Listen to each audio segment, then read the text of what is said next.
Morning all of you. అందరికీ నమస్తే. AP ప్రభుత్వం మనకు శుభవార్త చెప్పింది. మొన్న జరిగినటువంటి ఈకేవైసీ పూర్తి చేసిన వాళ్ళందరికీ కూడా స్మార్ట్ కొత్త రేషన్ కార్డులు జూన్ నెలలో వస్తాయి.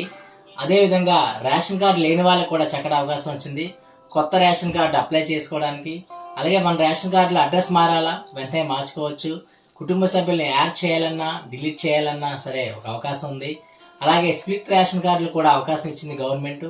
అలాగే మనకి రేషన్ కార్డు వద్దనుకున్న వాళ్ళు తిరిగి వాపస్ చేయడానికి కూడా ఈ చక్కటి 6 అవకాశాలతో ఈ రోజే గ్రామ వార్డు సచివాలయాల్లో అప్లికేషన్లు అందుబాటులో ఉంటాయి. కాబట్టి వెంటనే అందరూ సంప్రదించాలని కోరుకుంటూ, మరి గవర్నమెంట్ ఇచ్చినటువంటి ఈ చక్కటి ఆప్షన్ ప్రతి ఒక్కరు కూడా వెంటనే ఉపయోగించుకోవాలని కోరుకుంటూ, మరి స్ప్లిట్ రేషన్ కార్డు అంటే ఏంటంటే, మన కుటుంబంలో భర్త భార్య తల్లిదండ్రులతో ఉన్నట్టయితే వారు సపరేట్ కార్డు కావాలనుకున్నప్పుడు వెంటనే మనం అప్లై చేసుకోవచ్చు.